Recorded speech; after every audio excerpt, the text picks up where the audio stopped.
সারা দুনিয়ার মুসলমান দেশেই মুসলমান নির্যাতিত। কারণ কি? 200 কোটি সম্পদ 70% আমাদের কাছে। দুনিয়ার তেল বলেন মুসলমানের কাছে, দুনিয়ার গ্যাস বলেন মুসলমানের কাছে, দুনিয়ার সোনা বলেন মুসলমানের কাছে, দুনিয়ার সবচেয়ে বড় টাকা মুসলমানদের কাছে। মুসলমানের চেয়ে বড় টাকা দুনিয়ার কারো কাছে নাই। 4 থেকে 5টা দেশ যদি এক হয় তাহলে সারা দুনিয়া এরা কিনতে পারে। এত বড় টাকা মুসলমানের কাছে। দুনিয়ার সবচেয়ে বড় টাকা কুয়েতের কাছে, দুনিয়ার সবচেয়ে বড় টাকা ওমানের কাছে, দুনিয়ার সবচেয়ে বড় টাকা বাহরাইনের কাছে, দুনিয়ার সবচেয়ে বড় টাকা ব্রুনাইয়ের কাছে। তারপরও মুসলমান ঘৃণিত অবহেলিত কেন? কেননা এই সভাটা, আলোচনাটা কোনো সাধারণ আলোচনা না, এটা সিরাতুন নবীর আলোচনা। বিদায় সিরাতুন নবীর আলোচনা বিদায় আমাদের মজমাটা বা আমাদের শ্রোতাদেরকে এই কথা মাথায় রাখতে হবে যে আমাদের কোনো কিছু যেন আল্লাহর রসুলের সিরতের বাহিরে না যায়। কেননা যদি লেবেল দিলাম সিরতের, কিন্তু আমাদের মজমার পরিস্থিতি যদি অন্য মজমার মতোই হয়, তাইলে এই নামটার মনে হয় ইজ্জত থাকবে বলে মনে হয় না। একটু ব্রেন দিয়া চিন্তা করতে হবে, তাইলে কাজে দিবে। বিবেকটা আল্লাহ এই জন্যই দিছেন যেন এটাকে কাজে লাগাই। বিদায় কথা কিন্তু এখনো শুরু হয় নাই। আমি সবার কাছে অনুরোধ রাখব যে সিরাতের নবীর মাহফিল দেখা যেন মানুষ সিরাতের দিকে আকৃষ্ট হয়। আমাদের বসা, আমাদের শোনা, আমাদের হাঁটা, আমাদের চলা, কেননা সিরাতুল নবী বলতে আল্লাহর রসুলের সিরাত আলোচনা হবে বা সিরাতের প্রয়োজনীয়তা কি এটাকে আমাদের সামনে বক্তারা তুলে ধরবে। এটাই তো সিরাতুল নবী। কি বলেন? মনে হয় বুঝাইতে পারতেছি না, সবার কানে পৌঁছতেছে না। বিদায় আমাদের অবস্থাটা এরকম হইতে হবে যে মানুষ অবস্থা দেখেই আমাদের দিকে আকৃষ্ট হয়। শুধু হইহুল্লা দ্বারা মানুষ আমাদের দিকে আকৃষ্ট হবে না, বরং মানুষ আমাদের কর্ম দ্বারা আমাদের দিকে আকৃষ্ট হবে সবচেয়ে বেশি। এই জন্য সিরাতের মাহফিল হিসাবে যতটুকু ডিসিপ্লিন হওয়া দরকার এখানে, কতটুকু ডিসিপ্লিন যদি আমরা দেখাইতে পারি তাইলে মানুষ আমাদের উপরে আস্থা রাখবে, আমরা আস্থাভাজন হব। আর যদি ডিসিপ্লিন না দেখাইতে পারি, আমি বেশিরভাগ ছাত্রদেরকে বলবো, তোমরা যদি ডিসিপ্লিন না দেখাইতে পারো তাইলে সমাজ কিন্তু বলবে যে এরা ডিসিপ্লিনওয়ালা না, এরা উশৃঙ্খল। বিদায় পায়ে হাত রেখে বলবো, যতক্ষণ পর্যন্ত এই অনুষ্ঠান চলে আর আমরা যতক্ষণ পর্যন্ত থাকব, ততক্ষণ পর্যন্ত আমরা এরকম একটা ডিসিপ্লিন দেখাবো যে দুনিয়া আমাদের ডিসিপ্লিনকে দেখা আকৃষ্ট হয়, আমাদের কাছ থেকে শিখে। আর যদি আমরা হইহুল্লা করি, এলোমেলো থাকি, তাইলে কিন্তু ব্যানার আর আমাদের বাস্তব দুটায় কখনো মিল খাবে না। কেননা সত্য এটাই, আজকে দুনিয়াতে 200 কোটি মুসলমান, 70% দুনিয়ার সম্পদ মুসলমানের কাছে। তারপরেও আজকে মুসলমান দুনিয়াতে যতটুকু নির্যাতিত, অতীত ইতিহাস খুঁজলে এতটুকু নির্যাতিত পাওয়া যায় না। কারণটা কি? কি কারণে 200 কোটি মুসলমান হওয়া সত্ত্বেও আজকে সারা দুনিয়ার মুসলমান নির্যাতিত, নিষ্পেষিত, দীক্ষিত? অবহেলিত, ঘৃণিত, বিজাতির কাছে তো কাছে ঘৃণিত বটেই, নিজের দেশেও যেই দেশে 90% মুসলমান, বরং 91-92% মুসলমান যেই দেশে, যেই দেশগুলার অস্তিত্ব ইসলামের উপরে, আজ থেকে না, বাংলাদেশের ইসলাম কিন্তু আজকের ইসলাম না। একটু শান্তভাবে শুনলে মনে হয় বুঝে আসবে। বাংলাদেশের ইসলাম আজকের ইসলাম না। বাংলাদেশের ইতিহাস 200 বছরের ইতিহাস না। বাংলা সন দেখলে দেখা যায় যে বাংলাদেশের ইতিহাস কত দিনের। আমি ইতিহাসের পাতা থেকে বলতেছি, বাংলাদেশের ইসলাম কিন্তু আজকের ইসলাম না। আল্লাহর রসুল হিজরত করেন না, তখন 4 সাহাবী বাংলাদেশে চলে আসছেন। একজনের নাম আবু ওয়াক্কাস, আরেকজনের নাম মুহাব ইবনে মালিক, আরেকজনের নাম কাসেম ইবনে হুযাইফা, আরেকজনের নাম উরওয়া ইবনে সাসা। 2 জন এখান থেকে চীনে গেছেন, 2 জনের কবর চিহ্নিত আছে। একজনের কবর চীনে, আবু ওয়াক্কাস রাদিয়াল্লাহু তাআলা আনহুর কবর গোয়াংজুতে এখনো আছে। আরেকজনের কবর মঙ্গোলিয়ার বর্ডারে, ওহাব ইবনে মালিক রাদিয়াল্লাহু তাআলা আনহুর কবর মঙ্গোলিয়ার বর্ডারে এখনো চিহ্নিত আছে। কিন্তু 2 জনের কবর এই মাটির নিচে আছে, কিন্তু কোনো চিহ্নিত নাই। একজন কাসেম ইবনে হুযাইফা, দ্বিতীয় উরওয়া ইবনে সাসা। এই 2 জনের কবর কিন্তু এই মাটির নিচে এখনো আছে। এই জন্য এই মাটির 1400 বছর আগের একটা ইতিহাস আছে, যেটা দুনিয়ার কোনো মাটির নাই। এই মাটির নিচে যতটুকু কোরবানি লুকায়িত আছে, ওই যুগে আল্লাহর রসুলের হিজরতের আগে হিজরত করে বাংলাদেশের মাটিতে আসা, এই হিজরতের কোরবানি এই মাটির নিচে লুকায়িত আছে। আর যারা আসছেন এরা একজনও ফিরা যান নাই। শুধু একজনের ইতিহাস পাওয়া যায় তারিখে চীনের ভিতরে। আবু ওয়াক্কাস রাদিয়াল্লাহু তাআলা আনহু 18 মাস চলার পরে, আমি ওলামাদের মজলিসে বলতেছি, তাহকিক করে দেখেন, তারিখে চীনে লেখা আছে আবু ওয়াক্কাস রাদিয়াল্লাহু তাআলা আনহু যখন 18 মাস পায়দল চলার পরে মদিনা ফিরত যান, আর বাবে মদিনা দিয়া যখন ঢোকেন, তো সাহাবায়ে কেরামকে জিজ্ঞাসা করছিলেন আল্লাহর রসুল কিরকম আছেন। তো যাকে জিজ্ঞাসা করছে সে জবাব দিছিলেন, ইন্তাকালা রাসূলুল্লাহ ইলা জাওয়ারি রাহমাতিল্লাহ। আল্লাহর রসুল তো দুনিয়ার থেকে চলে গেছেন। তো আবু ওয়াক্কাস রাদিয়াল্লাহু তাআলা আনহুর মন কিরকম ভাঙ্গা ছিল, ওটা উনি আর আল্লাহ বলতে পারে, দুনিয়ার কোনো ভাষা এটা ব্যক্ত করতে পারে না। উনি মসজিদে নববীতে যে সালাম দিয়া যখন ঘুমায়া পড়ছেন, তো স্বপ্নে যুগে উনি দেখছেন যে আল্লাহর রসুল বলতেছিল, আবা ওয়াক্কাস মা বাআসতুকা লিতারজি, আবু ওয়াক্কাস তোমাকে তো ফিরত আসার জন্য পাঠানো হয় নাই, তুমি ফিরত আসলে কেন? তো উনি ঘুমের থেকে উঠছেন, আবার উনি চীনের দিকে রওনা করছেন, যেইখানে আজকে ওনার কবর, যেইখানে ওনার আজকে কবর। আমি হয়তো 11 তারিখে ইনশাআল্লাহ 20 তারিখে পৌঁছবো ওইখানে, কেননা আজকে রাত্রেই আমার সফর আছে। ফিরতি পথে আমি চায়না হয়ে আসবো, গোয়াংজু হয়ে আসবো। ওইখানে ওনার কবর আছে, উনি ফিরে আসছেন আর নিজের হাতে মসজিদ বানাইছেন। ওই মসজিদে এখনো ওনার হাতের লেখা খচিত আছে। মসজিদের নাম ছিল মসজিদ মুশতাক ইলার রাসূল।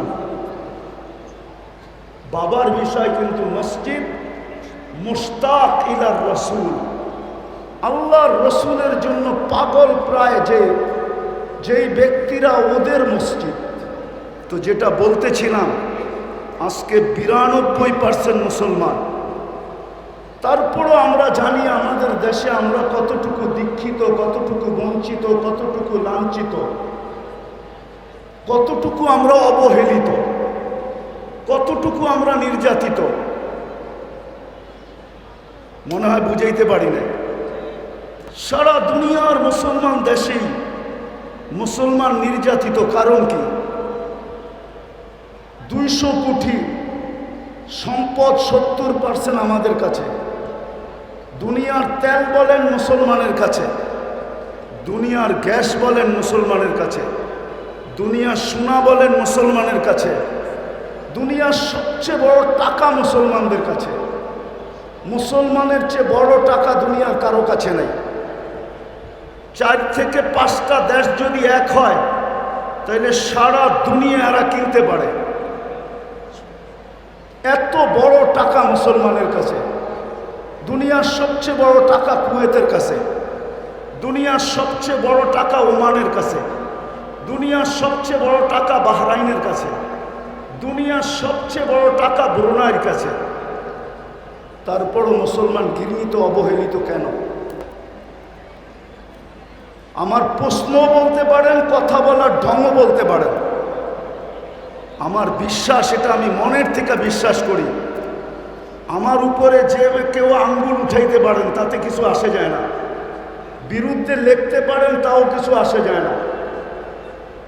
কিন্তু আমার মন বলে, আমার তাখায়ুল বলে, রাসূলুল্লাহ সাল্লাল্লাহু আলাইহি ওয়াসাল্লামের আদর্শের কারণে, যাকে আল্লাহ আদর্শ বানায় পাঠাইছেন, লাকাদ কানা লাকুম ফি রাসূলিল্লাহি উসওয়াতুন হাসানাহ, যেই হেদায়েতের চাওয়া আমরা প্রত্যেক নামাজের ভিতরে চাই, সূরা ফাতিহা ব্যতীত যেই নামাজ হয় না, যার ভিতরে মৌলিক বিষয় হলো ইহদিনাস সিরাতাল মুস্তাকিম।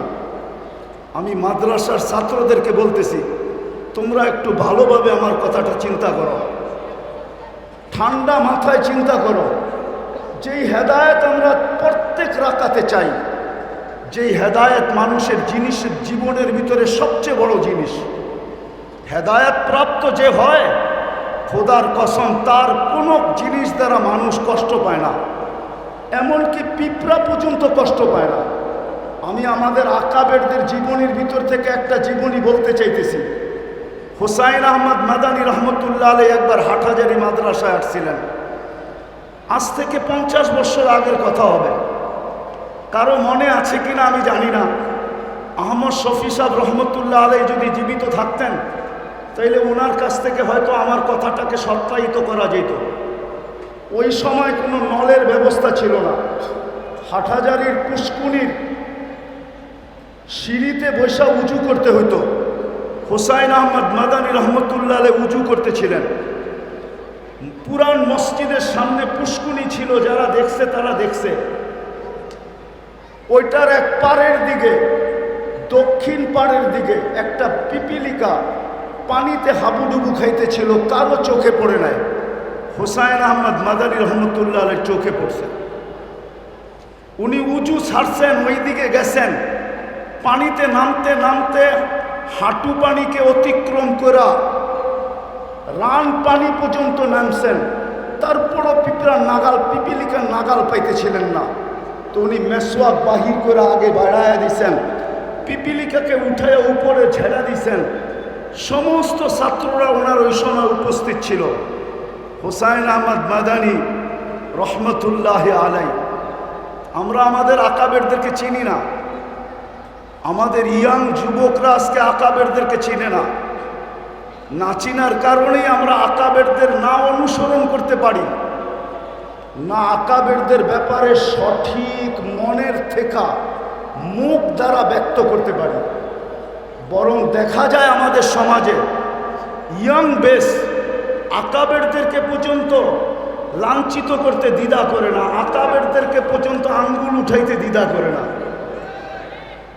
রাগ হও না তোমরা আমার কথায়, মনে উঠলো এই জন্য বলতেছি।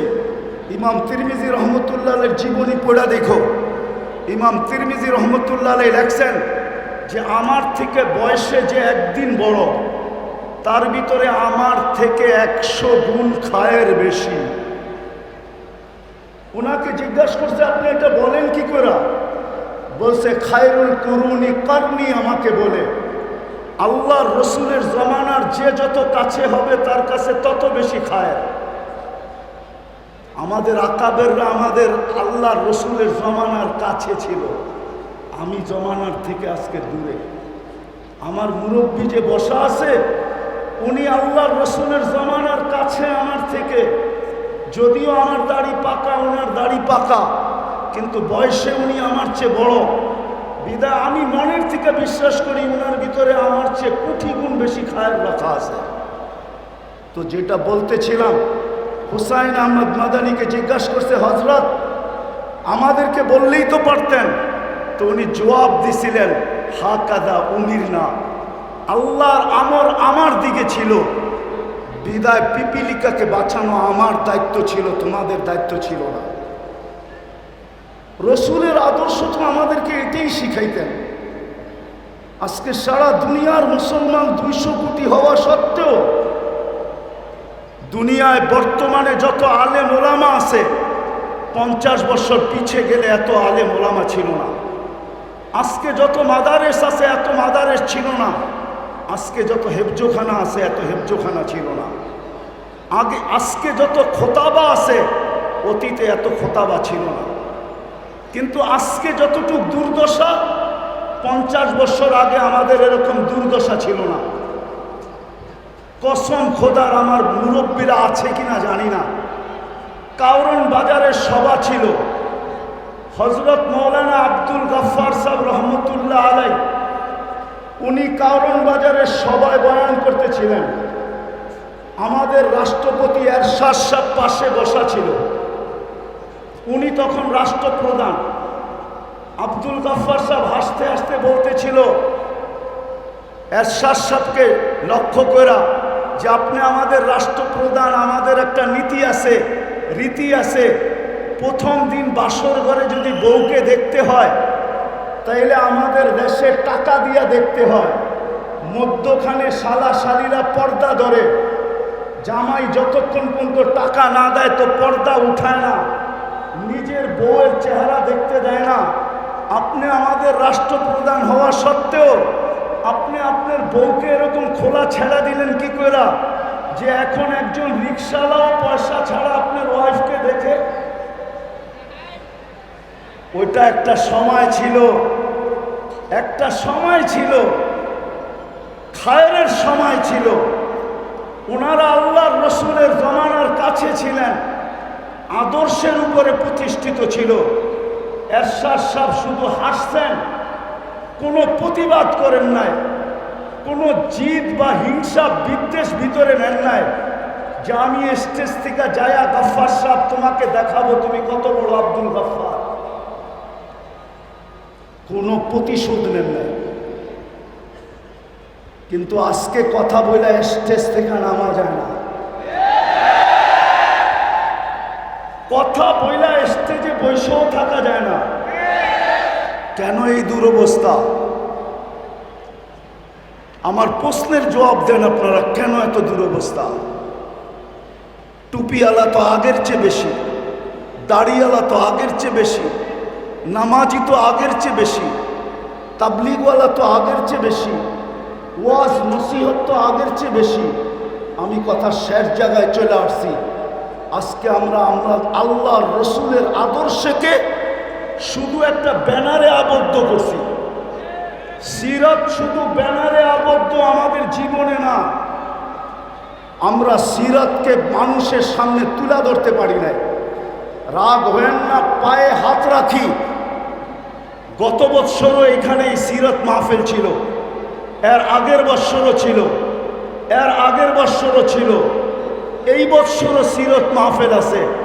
কিন্তু আমি ওলামা তোলাবাদের পায়ে হাত রেখা বলবো, শুধু বৎসরে একটা সিরাত মাহফিল করার দ্বারা জাতির ভিতরে সিরতের আকর্ষণ আসবে না, বরং আমাদেরকে রবিউল আউয়াল মাস পুরাটা প্রত্যেক মহল্লায়, প্রত্যেক মসজিদে, প্রত্যেক গলিতে, প্রত্যেক এলাকায় সিরতের প্রয়োজনীয়তা যদি মানুষের সামনে তুলে ধরতে পারি, সিরতের উপকারিতা যদি মানুষের সামনে তুলে ধরতে পারি, যে সিরতের দ্বারা আল্লাহর রসুলের আদর্শ দ্বারা যদি আদর্শবান হই, তাইলে আমাদের সমাজটা কীরকম হবে এই চিত্রটা যদি আমরা তুলে ধরতে পারি, তাইলে খোদার কসম হইতে পারে আমাদের সমাজ এরকম হবে যে এই সমাজটা সারা দুনিয়ার ভিতরে মডেল হিসাবে রূপান্তরিত হবে।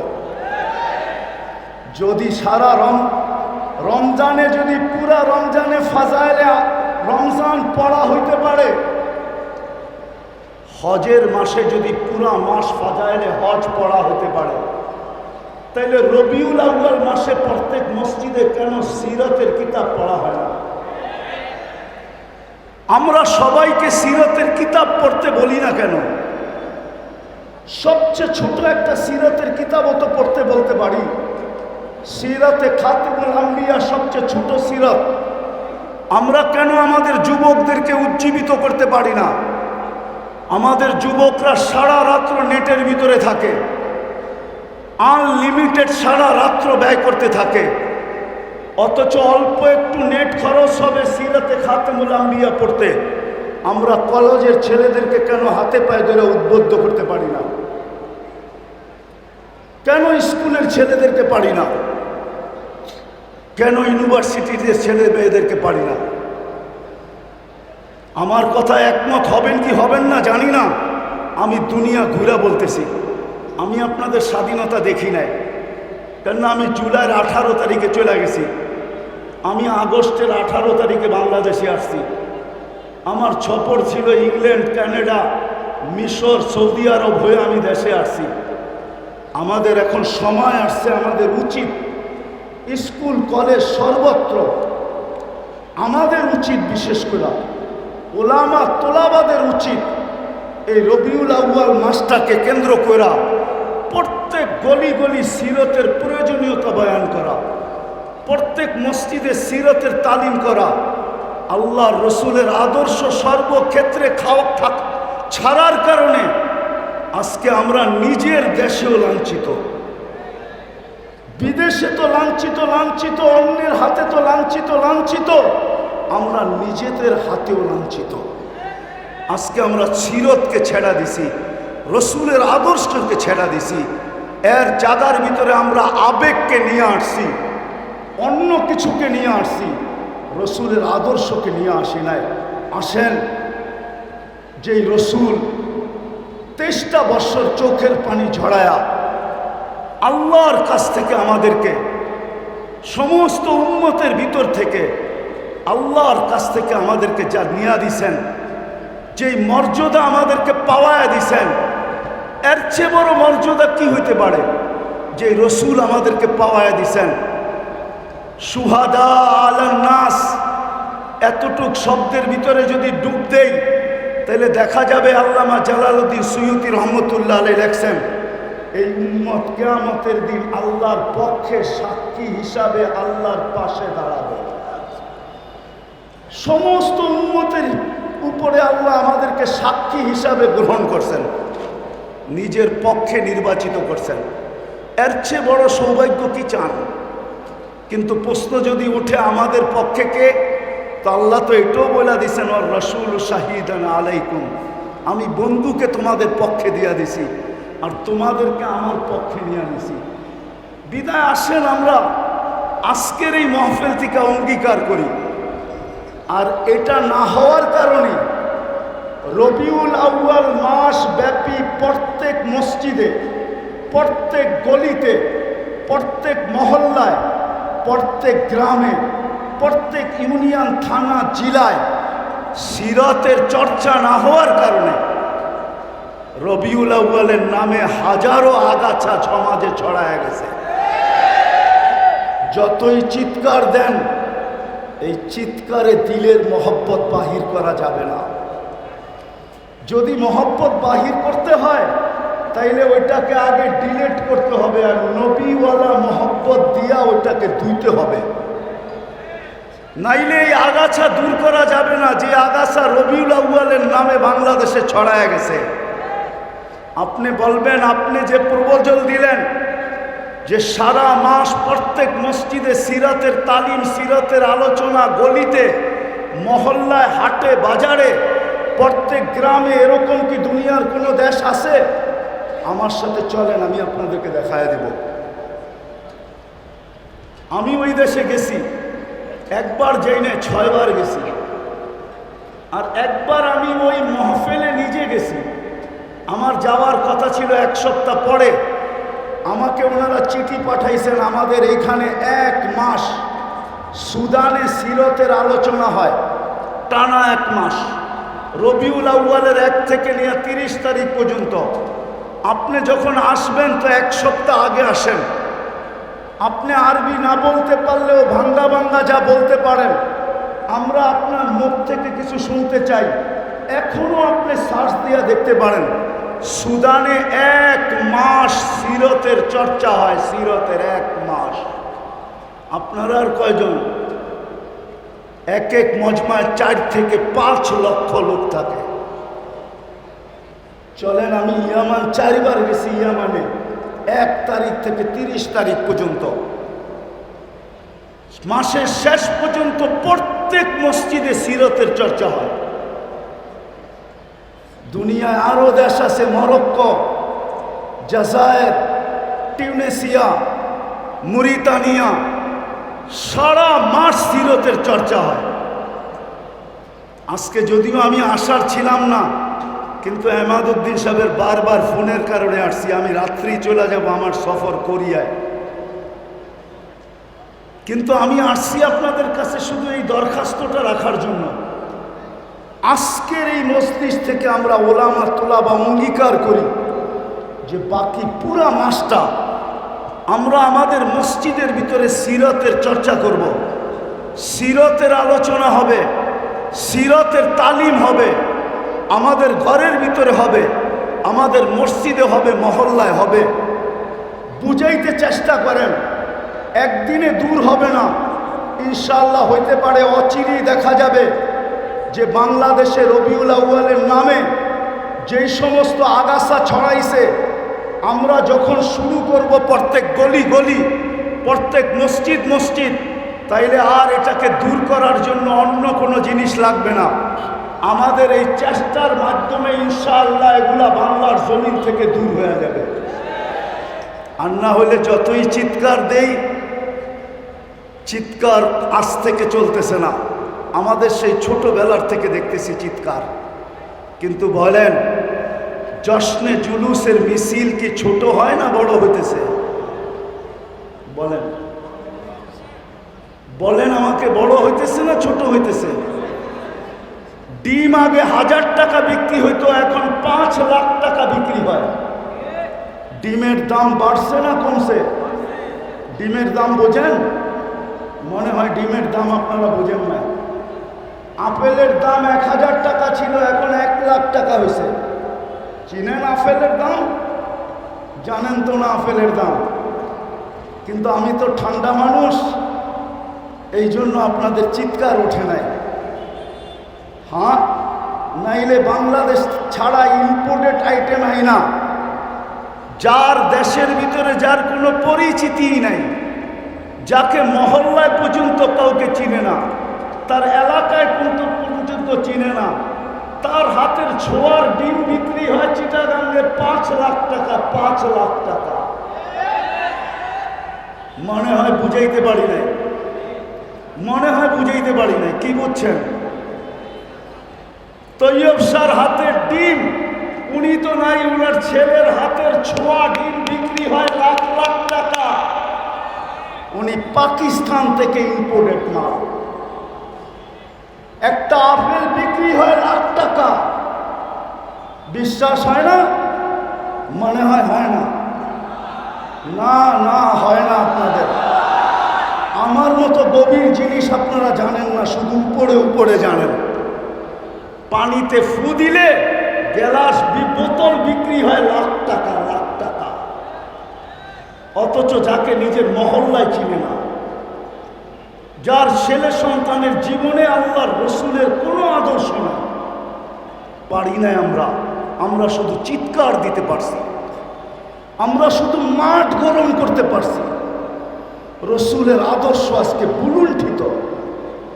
আমাদের জীবনে ঘৃণিত, দীক্ষিত, অবহেলিত, লাঞ্ছিত, বঞ্চিত। রসুলের আদর্শ প্রতিষ্ঠা করার জন্য, মানুষের জীবনে প্রতিফলিত করার জন্য আমরা রাগ হয়েন না, আমি এন্তেজামিয়ার বিরুদ্ধে বলতেছি না, আমরা বৎসরে একটা সিরাত মাহফিল করে মনে করতেছি আমরা রাসূলুল্লাহ সাল্লাল্লাহু আলাইহি ওয়াসাল্লামের হক আদায়